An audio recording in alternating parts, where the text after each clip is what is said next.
So there are much more other classes available in Time CSS. They can't fit in any specific bucket. So let's start using some of them to shape of our application.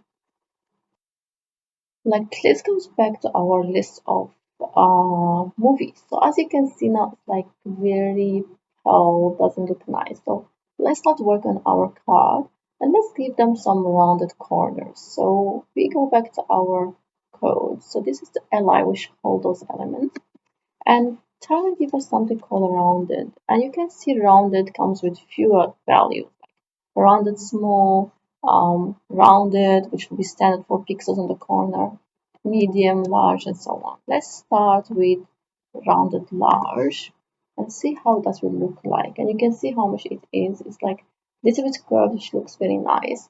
One thing I noticed is that our cards are touching the corners of our main content. So let's add some padding in here. So I want to pad it on the right and the left.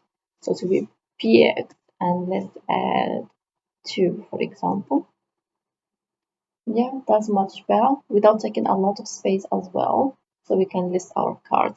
Okay, now let's fix a little bit our content.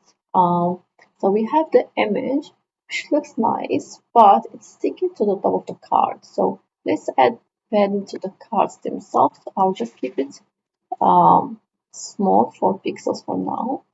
So we still use space a little bit more. And let's go to our title. So our title now is H. Last name, let's give it, for example,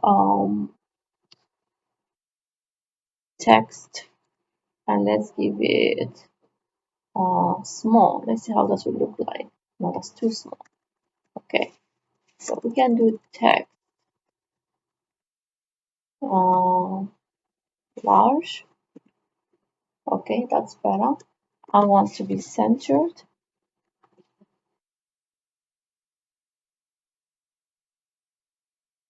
I have to do text center for text itself. Okay, text center. There we go.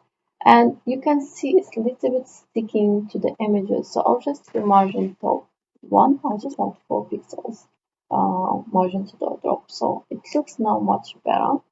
And let's see if we can use some different text color which can stand out a bit. So let's try red, but let's try the dark one again. And that looks not okay. Let's just do text and we see plate maybe 950. Okay, let's keep it like that. Okay, that's not too bad. Now let's go to the descriptions here. So what I'm trying to do is that bold these labels here so you can know what is the label and what is the text, actual text. So let's do this.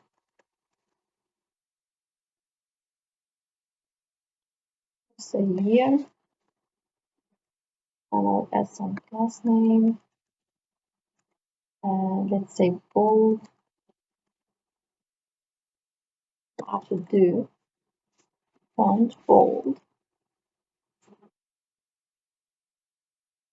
Okay, and we can set, for example, a width. Let's say 16.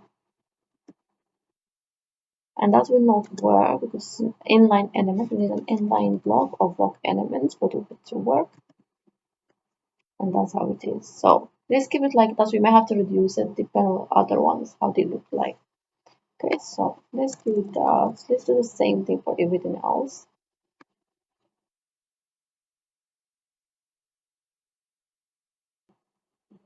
Okay, so you can see this width is not yet enough. The description is longer. So what we can do, we can increase it a little bit. Let's say width, and we do 24. Okay, and that seems to be better. It's giving us a little bit space. Let's try to reduce it a little bit. We can use a space. Okay, and that's much better. Okay, so you can see we have now like a little bit, the content is more readable. Let's add some margin right one to make sure the text is far from the content itself.